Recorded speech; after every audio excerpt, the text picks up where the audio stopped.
Hello, I'm Robert, and this is my busy little shop. I hope you're having a great day. Today, I was given a gift from a friend that lives nearby, and I thought I would enjoy showing this to you. Hopefully, you enjoy watching it. So I'm going to go through what I received here. These items were my friend's grandfather's tools, and he did leather working. I don't think he did it to a great extent. It was about repairing tack and saddle, maybe making a few little things here and there. So I hope you enjoy following along as we see what's in these boxes. All right, so I'm not going to say that I haven't peeked a little bit, but I haven't really gone through what's in these boxes. So as I said, these were the leather working tools and supplies that were my friend's grandfather's.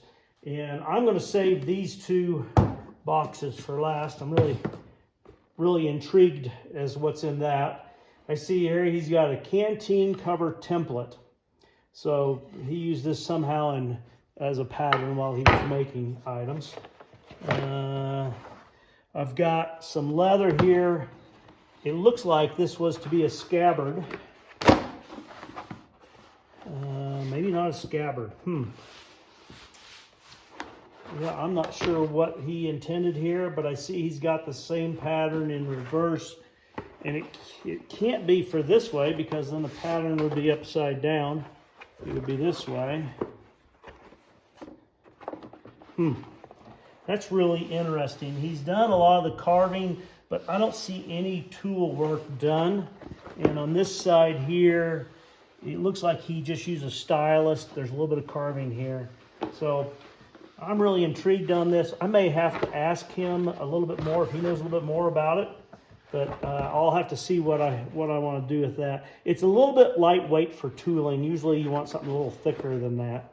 I'll set that out of the way. And then we've got like some snaps, craft tool. We've got a set here for putting snaps and rivets in. I don't have that, so that's a pretty handy tool. And like I said, some supplies here.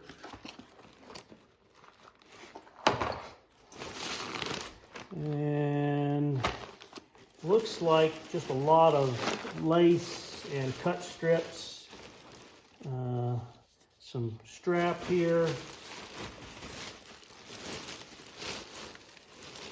You know, I told the gentleman that I'd go through this, and if it was duplicate stuff or something I wouldn't use, I would see if I could find somebody out there that wanted it. And I might just do this. Let me think about it here while I'm making this video. And we'll see. Maybe I'll have an offer here at the end as well. Okay, so for bag number 2,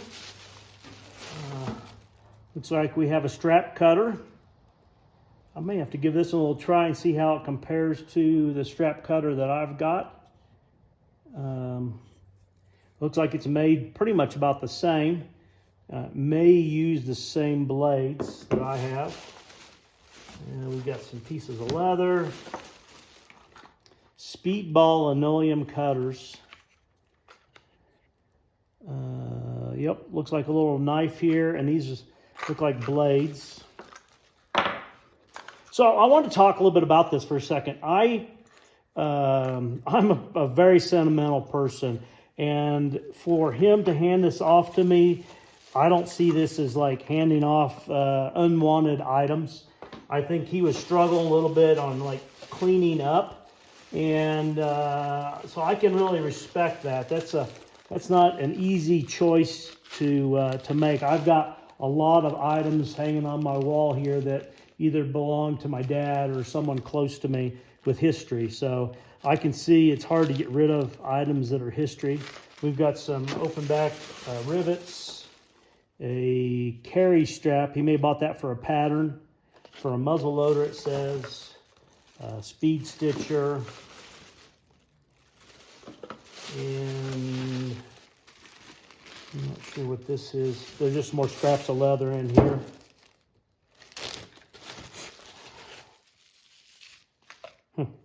a little chunk of steel here, and it's been turned on a lathe. This is kind of handy to have on the workbench to use as a little anvil when you're setting snaps and such. All right, so I will set this bag aside and we'll go to the next one.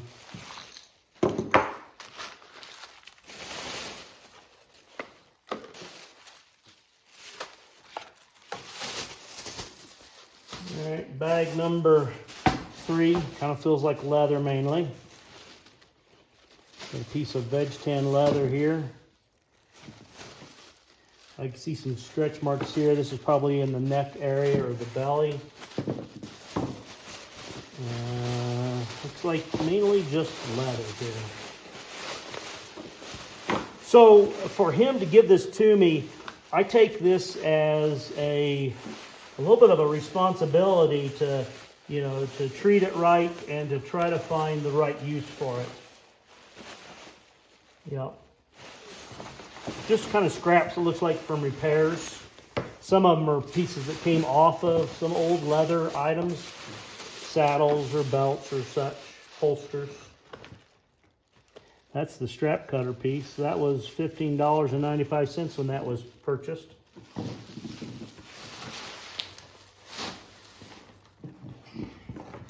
Let's get down to bag number 4. All right, it's just more of the same. Old leather, mainly scraps here. Most of it looks like it's too small. And then we've got a piece of some more veg tan leather here. There's not much here.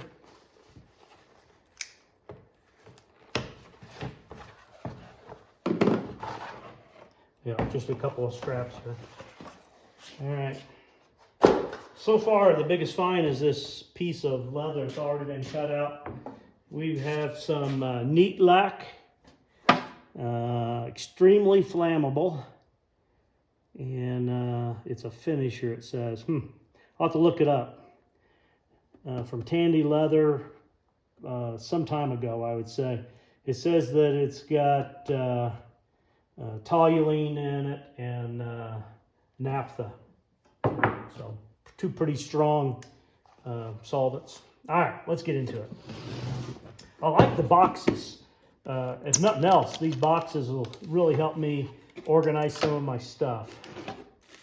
So we've got some patterns, it looks like. We've got a little eyelet collection here. And it looks like an eyelet setter. Oh, that might be a snap setter. I'll have to look that up and see. Maybe it's what this is. From Kmart. That tells you that's back a ways. Some more, look like patterns of something. Number 4418 holster kit. It's got a tooling pattern on it. Another, it looks like snap setter.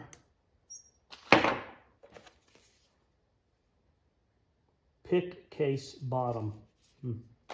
We've got some leather daubers, a few small brushes,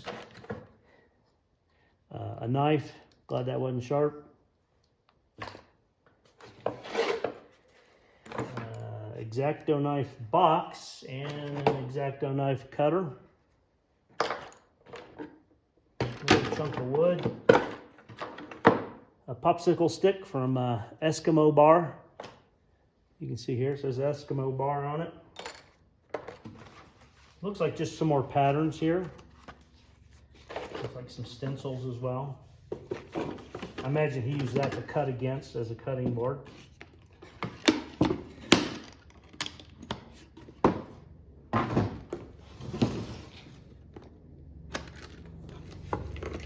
All right, we have some eyelet rivets. We have a hole punch, and it looks like 1, 2, 3, 4, 5, 6 cutters. That looks like that's all of them, so it looks like it's a complete mini punch set. We've got another, well, that's a hole cut there. And then we have a rotary punch here.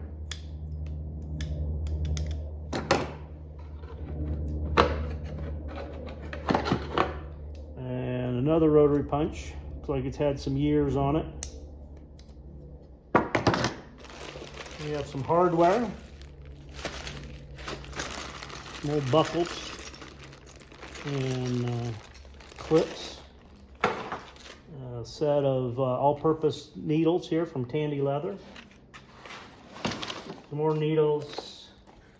A grommet setter kit. Another chunk of steel. I'm sure he was using that to set and hammer against. A little bit of hardware, some sandpaper, just some small tools and stuff. Looks like a bunch of nails. Maybe he used that to drive holes where he needed. We have a little bit of a modeling spoon and stylist. Some old tools.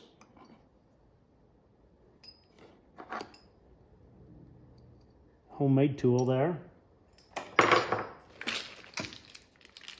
I've got some copper rivets, 1/2 inch copper rivets. I can use those. A knife, some more miscellaneous hardware, a few pairs of pliers,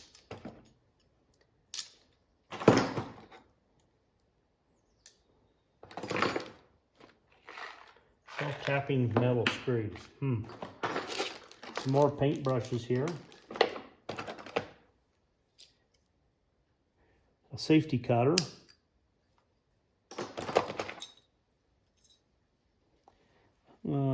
Highly modified stitching chisel. And a stitching chisel that makes holes.